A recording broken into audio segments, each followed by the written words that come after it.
ఓం శ్రీ పరమాత్మనే నమః. ఓం శ్రీ వెంకటేశాయ నమః.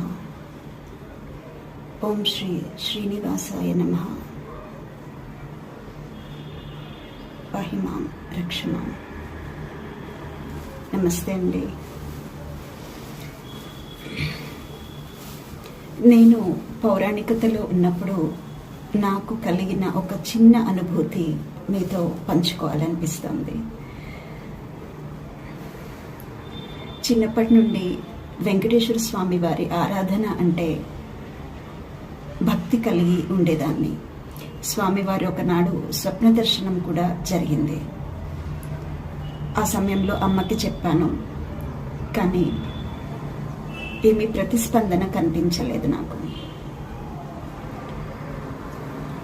నా వివాహానంతరం ఇంకా పిల్లలు కలగని కాలంలో ఒక శనివారం నాడు మాంసాహారం వండడం జరిగింది. నేను శనివారం నాడు ఉపవాసం చేసేదాన్ని. అప్పుడు ఏమనుకున్నాను అంటే, బహిష్టు కాలంలో ఉన్నాను కదా, ఉపవాసం వర్తించదు కాబోలు అనుకున్నాను.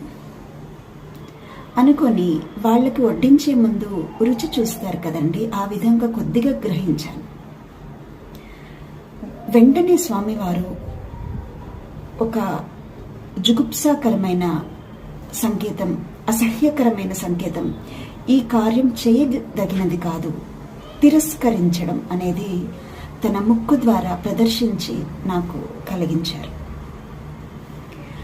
నా అంతరంగంలో మొట్టమొదటిసారి స్వామివారి సంకేతాన్ని అలా అనుభవించిన తర్వాత ప్రత్యక్షంగా నాకు కొంచెం కంగారు అనిపించింది, భయం అనిపించింది. ఏదో తప్పు చేశానేమో అన్న అపరాధన భావనతో మా అత్తగారితోటి, అమ్మ వాళ్ళని తినొద్దని చెప్పమ్మా అని అన్నాను. వాళ్ళు ఇక మా అత్తగారికి కూడా భయం అనిపించి అమ్మో అనేసి వాళ్ళని తినొద్దు అని చెప్పింది.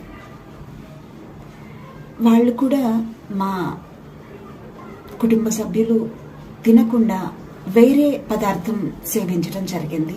వండిన మాంసాహార పదార్థం పక్కకు పెట్టేసి, పక్కనాడు ఆదివారం కాబట్టి వారు ఏమీ పెద్దగా అనుకోకుండా గ్రహించేశారు. నాకు మాత్రం మనసులో భయం ఉండిపోయింది.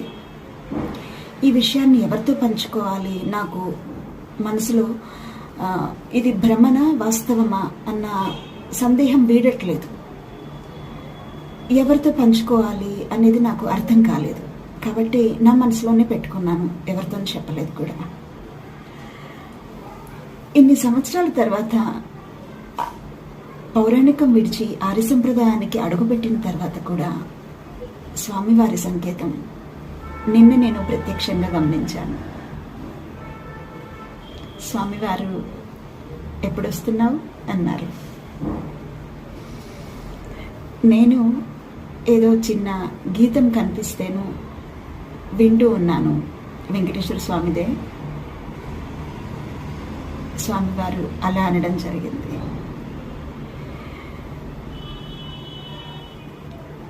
కాబట్టి నాకు ఇప్పుడు అనిపిస్తోంది, నేనప్పుడు గ్రహించింది భ్రమ కాదు, వాస్తవమే అని. అందుకే మీకు ఈ విషయం పంచుకోవాలనుకుంటున్నాను మీతోటి.